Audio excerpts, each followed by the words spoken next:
Commissioner Bianco, are you? Hello? Uh-oh.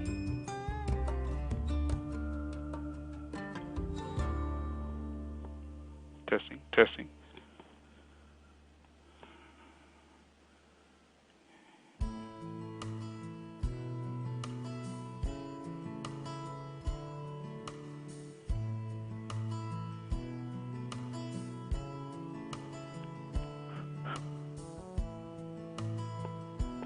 Testing, 1, 2. 1, 2.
Hello.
Good afternoon, and welcome to this public meeting of the United States Consumer Product Safety Commission.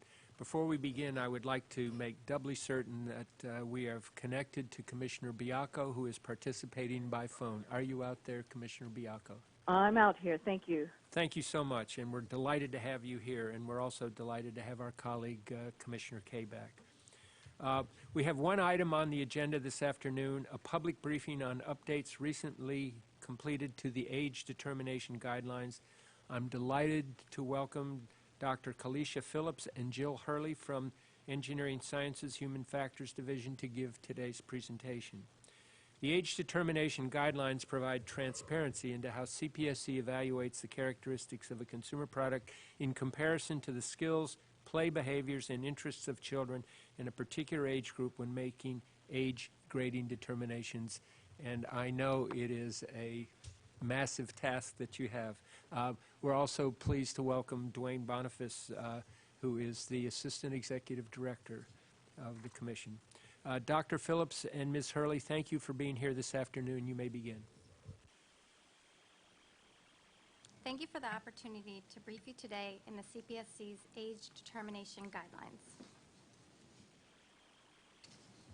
Today, we will review the role of the age determination guidelines. Excuse me, can you pull the microphone a little bit closer so we can hear? Thank you. Today, we will review the role of the age determination guidelines as it relates to product safety, a brief history of the guidelines, recent research efforts, an overview of the changes and revisions made to the 2020 guidelines, and plans for future updates. Conducting an age determination and the resulting age label is a process of examining a product's features in comparison to the skills, play behaviors, and interests of children throughout different developmental stages during childhood. The guidelines are a CPSC staff document to perform age determinations. Manufacturers and test laboratories also use the guidelines for developing, marketing, and labeling consumer products, especially children's toys and other articles. The guidelines, while not a regulation, help determine age labeling. Age labeling directly impacts the type and severity of mechanical and chemical tests that children's toys and products must undergo, as well as what warning labels, bans, and other restrictions may apply. Over time, new toys have come onto the market. Classic toys have evolved, and children's exposure to various toys have changed. For example, in the category of building blocks, simple blocks for stacking have evolved into a wider variety that includes abstract shapes for nesting to blocks incorporating magnetic features for creating complex 3D structures such as the vehicle shown here. As toys evolve, so must the guidelines. The first version of the guidelines, published in 1985, was developed to assist the CPSC staff in performing age determinations to support enforcement of the small parts regulation. In the late 1990s, CPSC contracted a study to conduct research on the topics of play, toys, and developmental behavior of children. This contract also included interviews and focus group studies that examined the purchasing decisions of parents, as well as observational studies of children's interactions with particular toys. These guidelines were published in 2002. Now, Kalisha is going to discuss research efforts that went into the publishing of the 2020 guidelines. Good afternoon. Today, I will be briefing you on a research collaboration that led to the 2020 Age Determination Guidelines. In 2014, CPSC Human Factors staff approached researchers within the National Institutes of Health about conducting observations of children's play with toys and making updates to the guidelines. This resulted in a multi-year interagency agreement between CPSC and Dr. Mark Bornstein's Child and Family Research Laboratory within the Eunice Kennedy Shriver National Institute of Child Health and Human Development, hereafter NICHD. The project was led by Dr. Melissa Richards.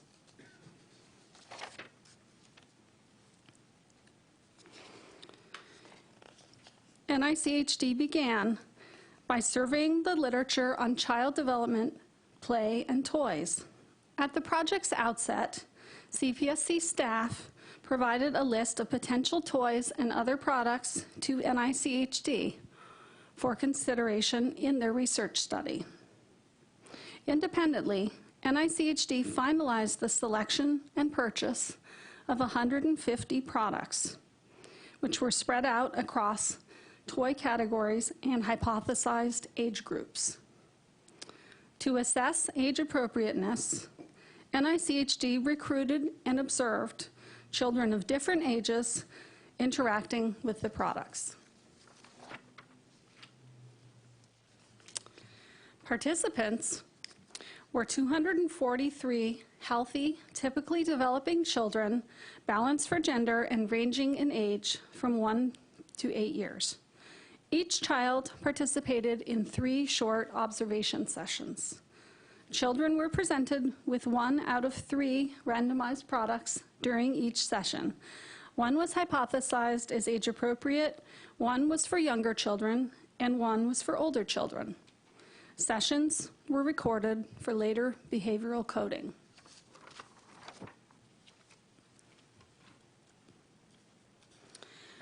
NICHD developed utilization keys that were unique to each product to conduct behavioral coding of the observations. Separate statements were developed to capture whether a child fully utilized a product's features in intended or expected ways for greater than 5 seconds. Partially utilized features indicating that a child was on their way to using the product as expected and did not utilize the product's features, showing an absence of full or partial utilization. Here's an example of a noise-making puzzle similar to the one studied by NICHD. The utilization statement NICHD developed included whether the child could take the pieces out and put them back in the appropriate spots, or whether they could take a piece out of the puzzle and put it back in, but tries to stick the piece back in, but fails to, or doesn't orient the piece correctly, and so it doesn't seat properly. They define not utilizing as dumping the puzzle over or throwing pieces. Full and partial utilization scores were summed by NICHD to create a single utilization score, which facilitated comparisons across age groups.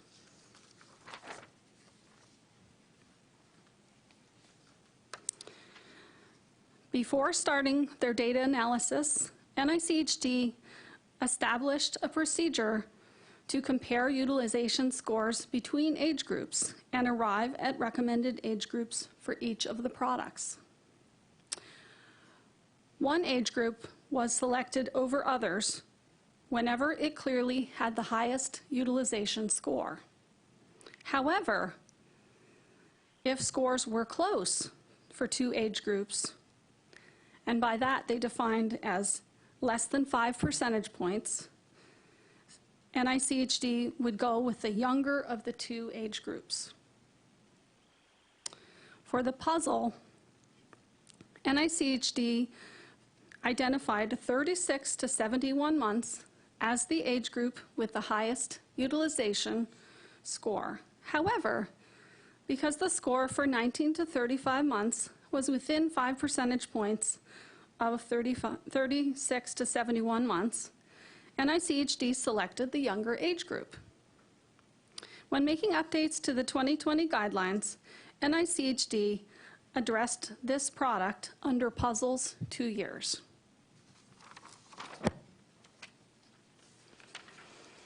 To summarize, NICHD studied 150 products. 42 of which were control samples.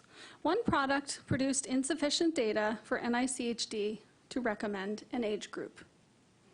In total, NICHD generated age recommendations for 107 different products. NICHD made additions and changes to the 2002 guidelines based on their age recommendations.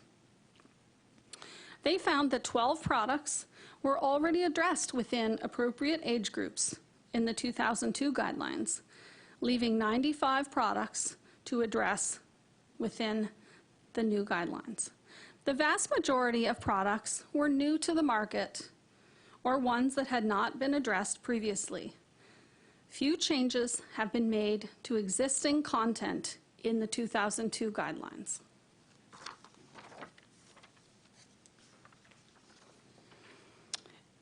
In December of 2017, NICHD submitted to CPSC a research document containing an annotated bibliography, a summary of their research methodology, tabulation sheets including age recommendations for each of the toys, as well as a theoretical paper on the age appropriateness of toys.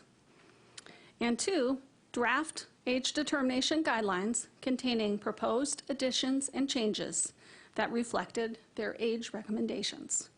The interagency agreement with NICHD concluded on March 1st, 2018. Seeking public input on the publicly available NICHD draft documents, CPSC staff published a Federal Register notice in March 2018. This comment period remained open for a total of 4 months, 90 days with a 30-day extension.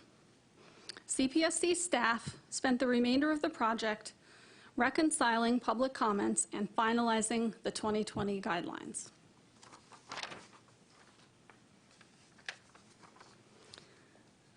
CPSC received 9 public comments on the NICHD draft documents. Comments were received from 3 trade associations, 2 test labs, 2 unaffiliated individuals, 1 manufacturer, and 1 product safety consultant.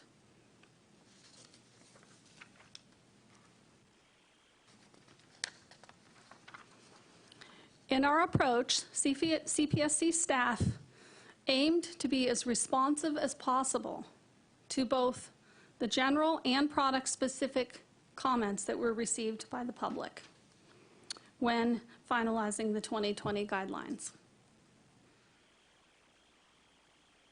Multiple public comments mentioned the need for independent validation of NICHD's research methodology for determining age appropriateness. In response, CPSC human factors staff performed age determinations on the products NICHD studied. Staff used the 2002 age determination guidelines and also took into consideration the following evaluation criteria, including manufacturer stated intent, such as an age label if it was reasonable, advertising, promotion, and marketing for the product, and whether the product is commonly recognized as being intended for a specific age group.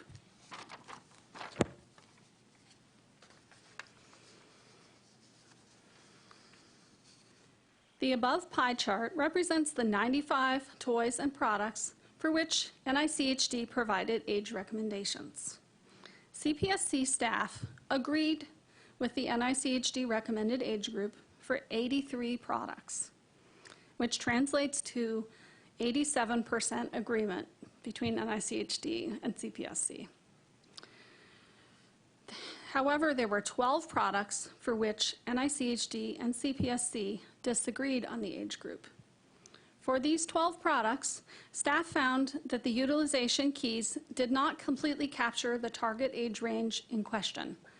To address this, CPSC staff conducted additional online research, taking into consideration manufacturer age labels, marketing of similar products, and public comments.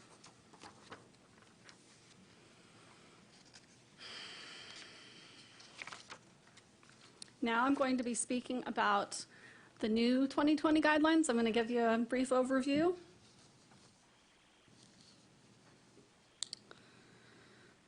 Based on public comments that were received, CPSC staff revised the title of the age determination guidelines, well, the complete title, from referencing toys to now referencing consumer products.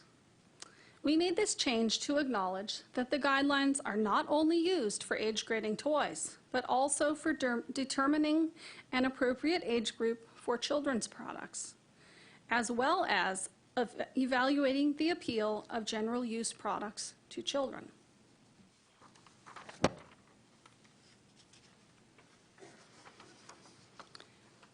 CPSC staff added a new introduction section to the front of the 2020 guidelines summarizing the relation between age determinations and product safety, how the guidelines fit into conducting age determinations, and a description of major revisions that were made to the 2020 guidelines.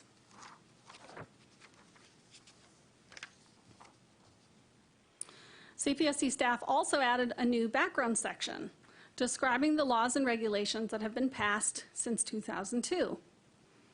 In addition to maintaining carryover material from 2002 on the small parts regulation, use and abuse testing, and age labeling and determinations, the section now describes the Consumer Product Safety Improvement Act of 2008, along with descriptions of the now mandatory ASTM F963 toy standard and relevant reference material for evaluating children's toys, children's products, and childcare articles.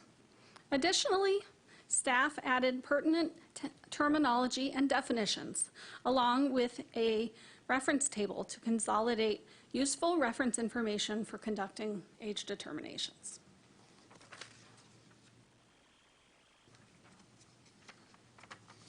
CPSC staff added a user guide section to orient users to the content and organization of the 2020 guidelines. Staff added a description of NICHD and CPSC staff's research collaboration to a history subsection within the user guide. Staff retained carryover material from the 2002 guidelines on the organization of the document, and the existing material has been updated to reflect any organizational changes in the new document.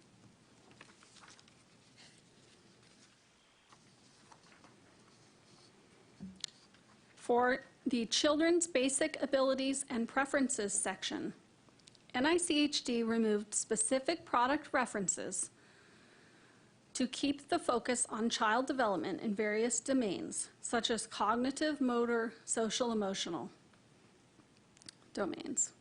NICHD also replaced the terms infant and toddler with children throughout to ensure the terminology matched age groups within the guidelines.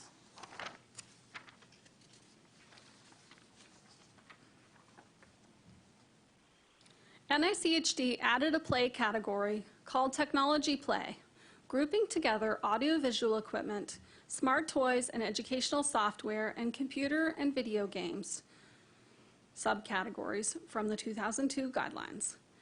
NICHD also thoroughly updated the entire Technology Play category to bring the content up to date by referencing existing research on children's play with technology. For example, the play category now addresses how a child can swipe a screen to change content that is being displayed. NICHD also added a 3 to 5 year section in Mirrors Mobile's manipulatives to capture sensory products for older preschoolers, such as, for example, wet texture moldable sand. And 12 to 18 and 19 to 23 month age groups under sports equipment to address replica sports equipment for these ages. NICHD also renamed construction play as building play and learning toys as learning products.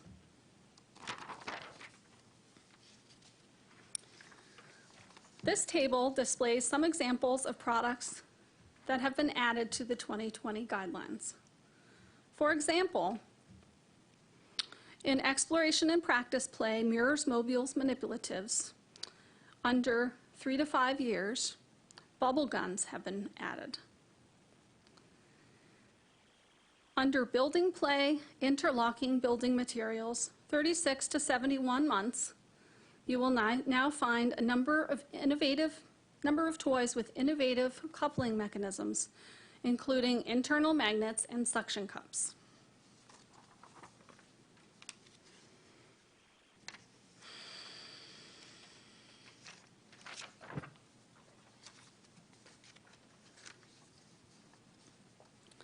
In response to public comments, CPSC recently awarded a contract to a new research organization to assess age appropriateness of 55 products, including 10 smart toys and 9 additional toy categories. For example, some of these categories were miniature figurines and pedal-less bicycles. All of the 55 all of the 9 product categories were recommended for study within the public comments that were received. To assess age appropriateness, this contractor has been conducting online research looking at marketing of similar products, consumer reviews, and online videos to generate age recommendations for each of the products. For the smart toys only, the contractor is assessing potential physical hazards that a child may encounter when interacting with these toys. CPSC staff plans to incorporate their age recommendations from the current research into the guidelines at a future date. To conclude, I'd like to thank everyone who contributed to the 2020 guidelines update, including the NICHD research team, our colleagues at CPSC, stakeholders who provided public comments, and the families who volunteered for NICHD's research study. Thank you for your attention. Thank you very much for the presentation. We'll go through a round of questions with each commissioner having 10 minutes, and we may have additional rounds. First of all, I can't thank you enough for all the work that you do. And this, when you look at the age guidelines, you realize what a massive undertaking this is. And you're the folks that toil in obscurity in the best sense of the word. But I think it's terrific that we have you here today so that we can publicly acknowledge the wonderful work that you've done, the incredible impact that you have among our stakeholders, and I think really the gratitude that the stakeholders have for such a professional work that you do. I think we all know that kids are our most vulnerable consumers. They're involuntary risk takers. The Commission always walks the extra mile to protect kids, and I will just say I will sleep better tonight knowing that you are out there protecting our children in a way that is so important to the mission of the agency. So I have a couple of questions. You talked about new toys and you talked about old toys that have evolved. Have children evolved as well, so that things that we would have applied to one test years ago because of differences in development or differences in technology, that children are actually different in the way you test them? That is a great question. And unfortunately, that was not in the scope of this particular study. However, NICHD researchers did survey the literature on child development, and they made updates to the Children's Basic Abilities and Preferences section. In terms of things that I know that have changed with children, some are heavier, we know that, yeah, when we're looking at tip overs. There's more obesity, there's more media use, and the time use patterns are very different. Children have a lot less free time. But that's an excellent question and something we plan to delve into. And actually, CPSC has a current contract right now to look at strength capabilities of children in various age groups, and that will also contribute to our knowledge base. So now this is my dumb question of the afternoon. When I was looking at slide 12, and I saw there were 42 control samples, what is a control sample? How do you decide that something's a control sample? A control sample in the NICHD study were products that were only tested in one age group. Oh, So okay. they weren't able to compare utilization scores between groups, so they didn't feel like it was appropriate to conclude. And age also, I recommendation. did note that there were just 12 of the instances in which NICHD differed from CPSC staff. Did we reconcile that? And also, was there a pattern where we disagreed? We wanted to be more stringent, or they wanted to be more stringent, or was it just a mixed bag? If you recall. It was a mixed bag. There were some products that were labeled for younger than the age that NICHD recommended. And part of the concern there was that they only tested children as young as 12 months. So some of them were products for babies. So we thought it was reasonable to place those in age groups younger than 12 months. That was some of them, and then for other ones, we went older. And you're quite correct to point out that the scope of the work that you're doing with the guidelines has changed, in particular with the passage of the Consumer Product Safety Improvement Act. All of a sudden, we have this definition of children's product, and one of the things that we were directed to do in assessing what's a children's product was specifically enumerated in the statute to look at CPSC's age guidelines. So that's a big change. And also the incorporation of F9, why am I blanking on it? The ASTM standard, F963, sorry, I just had a brain melt. And so the scope of the work that you do and the importance of it has really been exaggerated. I honestly don't have additional questions, but again, I do want to commend you for a really excellent presentation and for the massive amount of work that has gone into this. Commissioner Kay, your questions. Thank you, Mr. Chairman. I don't actually have any questions. I just want to thank staff as well for the great work. Thank you very much. Thank you. I've just been passed the note, and I understand that Commissioner Biacco does not have any questions, so let's turn to Commissioner. I don't. Oh, I'm sorry, you're there. I'm still here. I don't have any questions. Thanks, Okay, well, Bob. thank you for that, and I will now turn to Commissioner Feldman to see if he has any questions. I have no questions. Thank you very much. Well, we may be wrapping this up a lot earlier than I had imagined because this is such a massive undertaking, but please don't let the fact that we don't have questions mean that we don't take you seriously. The fact is you've done such a good job with this work that I think we're all in awe of the excellent work that's been done. So again, our greatest congratulations and thanks for a job well done. That ends this meeting.